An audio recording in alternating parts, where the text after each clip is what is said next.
प्रेम से बोलिए जय पार्वती पते नमः।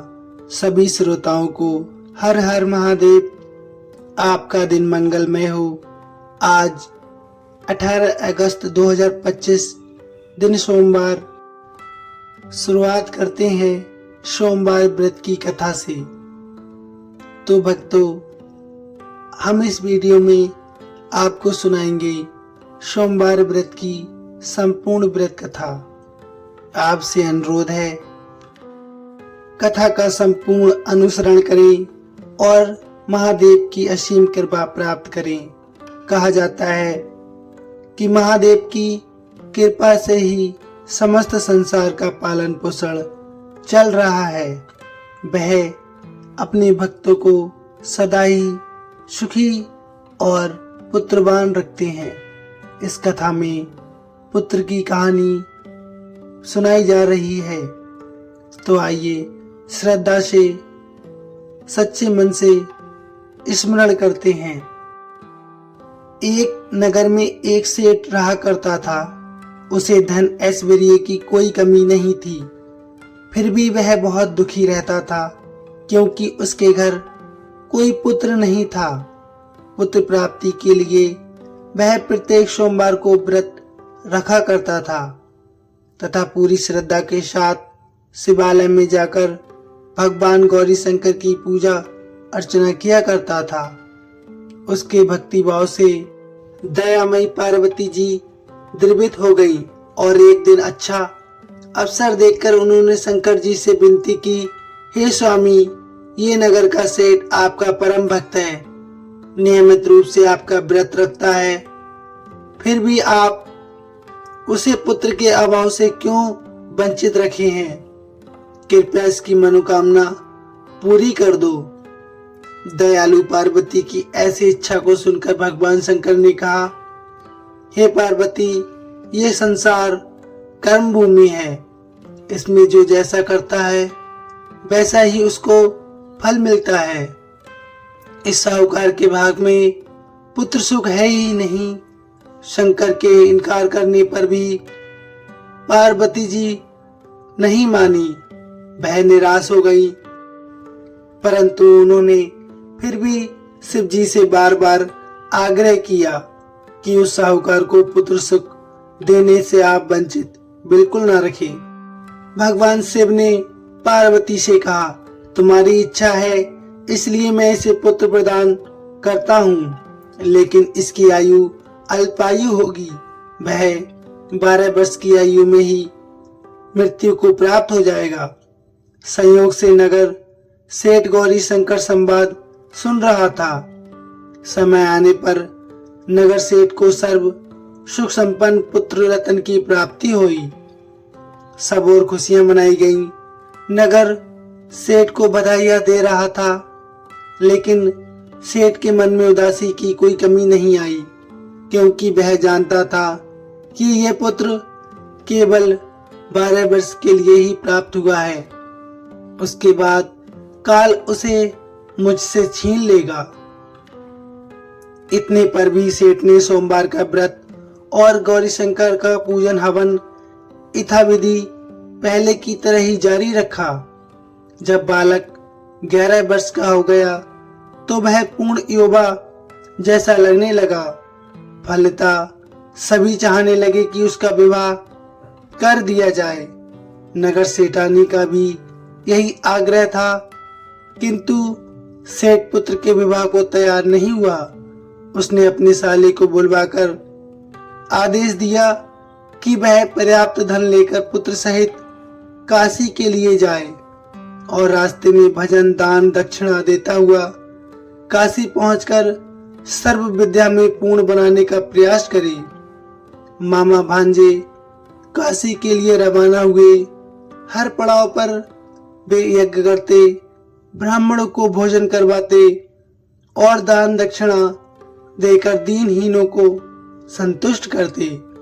इसी प्रकार वह काशी की ओर बढ़ रहे थे कि एक नगर में उनका पड़ाव पड़ा था और उस दिन उस नगर के राजा की कन्या का विवाह था। बारात आ चुकी थी। किंतु वर पक्ष वाले बहुत भयभीत थे, क्योंकि उनका वर एक आंख से काना था। उन्हें एक सुंदर युवक की आवश्यकता थी।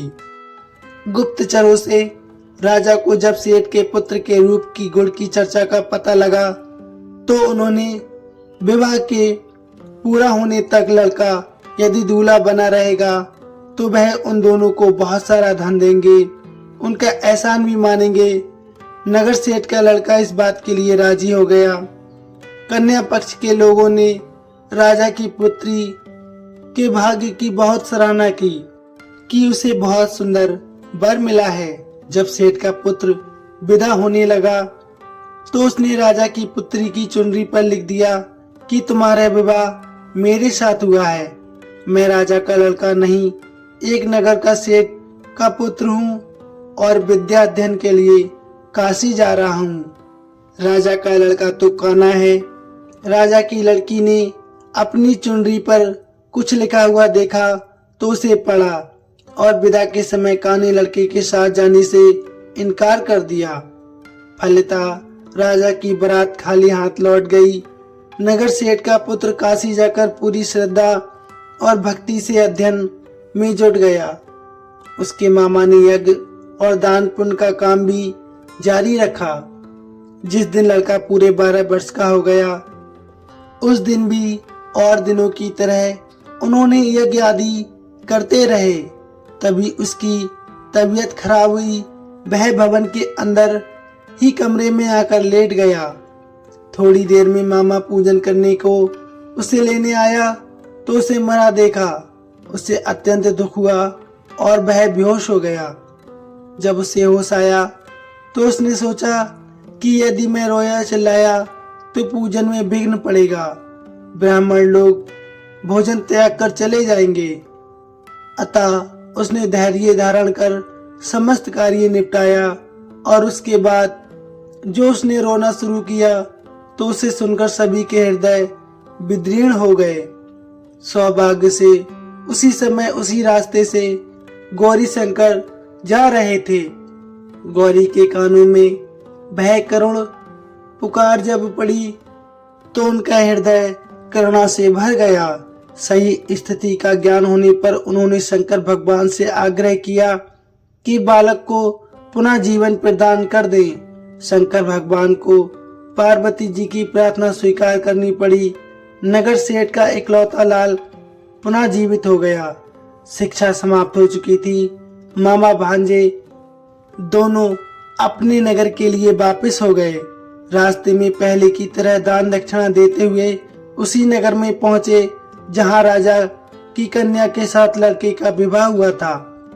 तो ससुर ने लड़के को पहचान लिया। अत्यंत आदर सत्कार के साथ उसे महल में ले गया। शुभ मुहूर्त निकालकर कन्या और जमाता को पूर्ण दहेज के साथ विदा कर दिया। नगर के सेठ का लड़का पत्नी के साथ जब अपने घर पहुंचा तो पिता को यकीन ही नहीं हुआ। लड़के के माता पिता अपनी हवेली की छत पर चढ़े बैठे थे।